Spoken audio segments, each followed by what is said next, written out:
Alright guys, welcome back to the third and final episode of the Great Southern Adventure. Jack and I have been on one hell of a journey. Epic beaches, great campsites and some of the best views you'll find down south. It's been full on from the start and this last leg is no different. We're wrapping it up with a bang. Let's get into it. Alright, day 5. We got up early, packed up camp, and now we are heading for the Bald Head hike. And then after that, we are doing Bornholm Beach. Today's supposed to be the best conditions, which is why we've saved the best for last. I'm gonna call it early, but I reckon this hike's gonna be up there in my top 5. Alright, there you go. Jack reckons this is gonna be up in his top 5 hikes.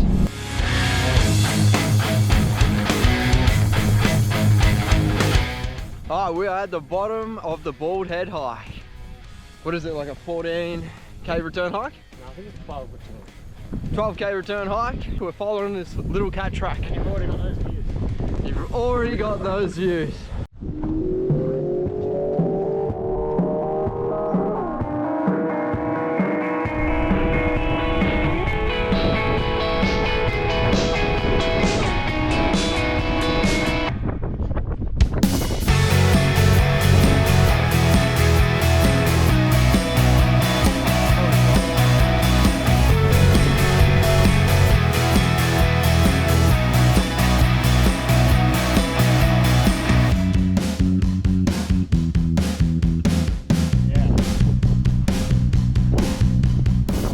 Couldn't have picked a better day.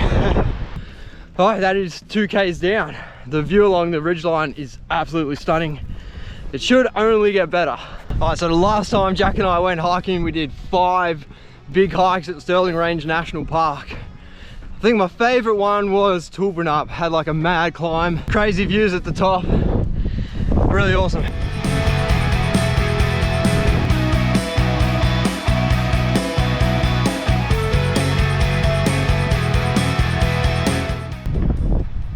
Way off in the distance south there, you can see those back hills and mountains going all the way along the back.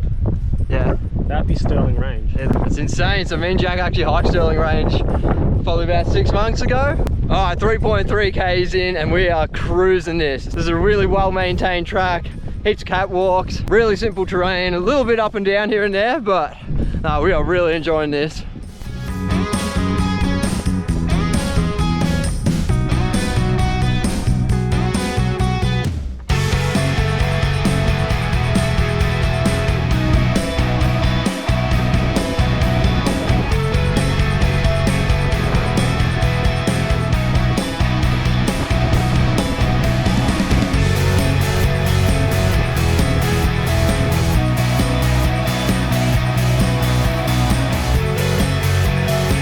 Alright, we just hit 6k's and that is our destination.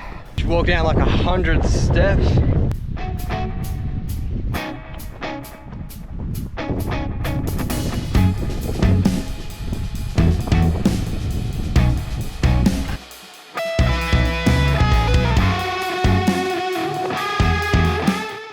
We made it. About 7k's, 400 meters of altitude elevation. And have a look at it. So it's a little bit too windy for the drone, but I think this is one of them locations that doesn't even need the drone, it's just that spectacular. So we started all the way over there, probably can't see it.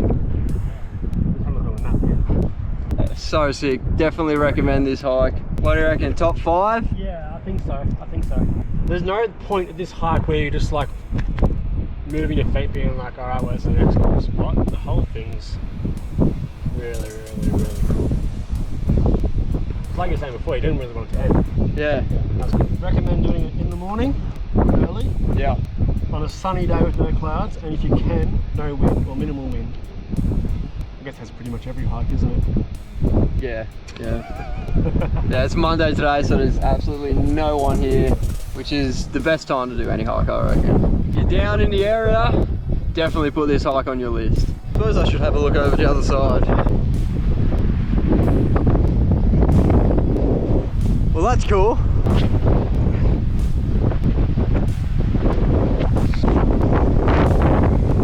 Whoa. Now this is the bit where you wouldn't want to fall.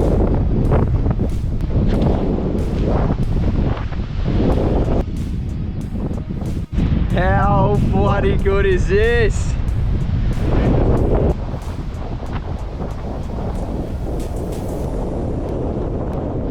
Well, this has been 120% worth it.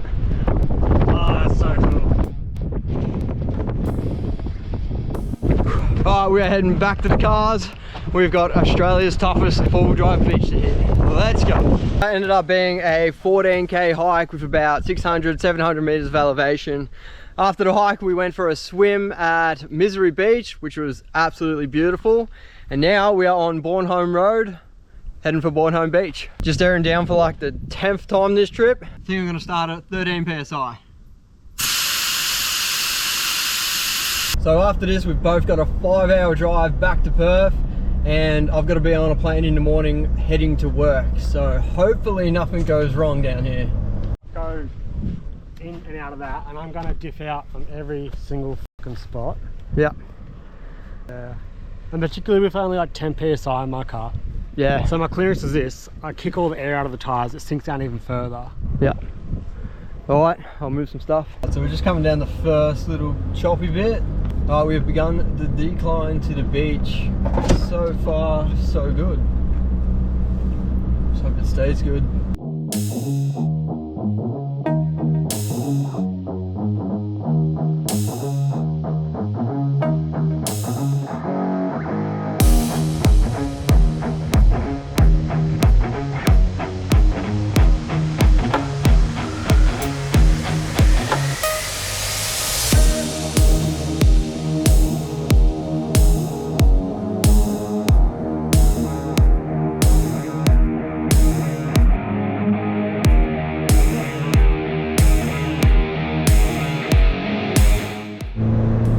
We're on the beach and we're just cruising. The sand is really soft. We're just taking it easy. And yeah, this is a little daunting.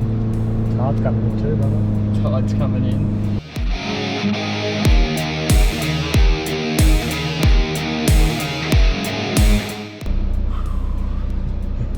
Yeah, okay, it is really soft.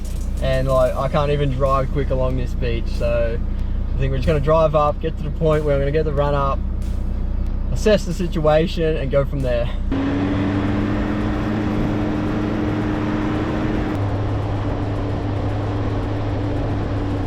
Alright, I've got the biggest run up, hope for the best.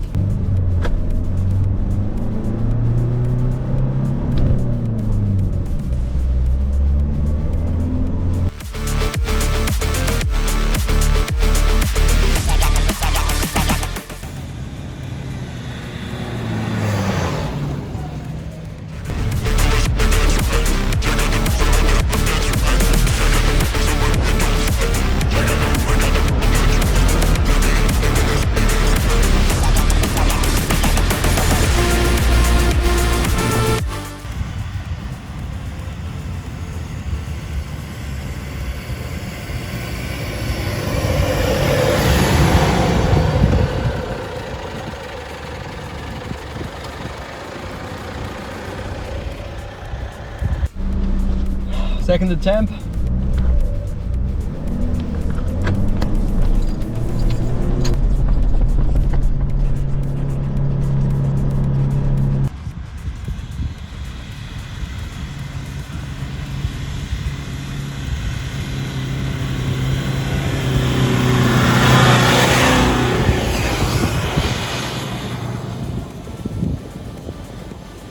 Go, go, go, go, go, go! Oh, you taking the piss. Shit. Alright, it's gonna be the third attempt.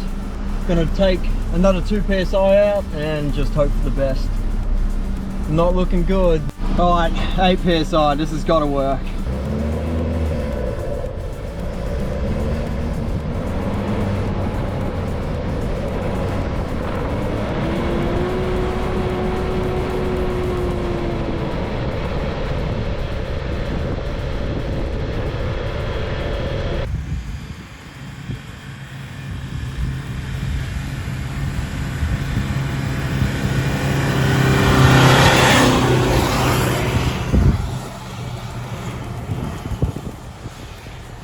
Yes, sir!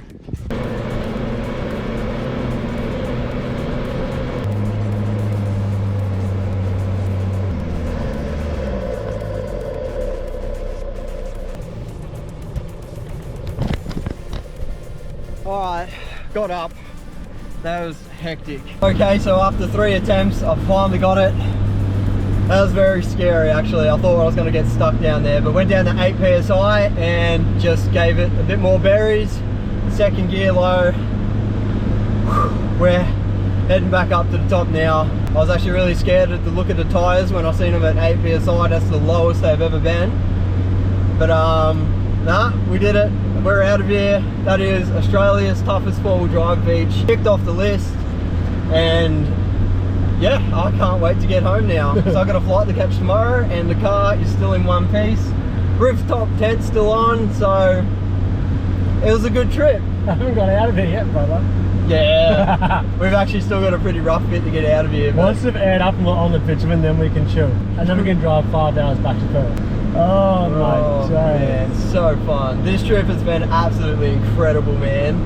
Oh, I'm glad. Thanks so much for organising it all and finding all these sick locations. Easy, brother, easy. I can't believe how much we got done in just, what, 5 days? 4 nights. How many beaches did we end up hitting? Oh, too many. We ended up hitting like 17, 18 beaches or something. I don't know that many. I think a few of the spots we did were like walks and lookouts and stuff. Yeah. We're stopping to have a quick bevy and let the engine cool down a bit. Engine temp spiked a bit, nothing to worry about. If the engine temp ever spikes, just turn the heater on full pelt, shoots all of the heat out of the engine into the car. It's going to be bloody hot in here, but it'll save the engine. I think I've earned this one. Yeah, buddy. So that should pretty much wrap up this adventure. It's been an absolute blast. Stay tuned for the next video where I'll fly back to Vic, catch up with some mates and do an epic high country trip. See you then.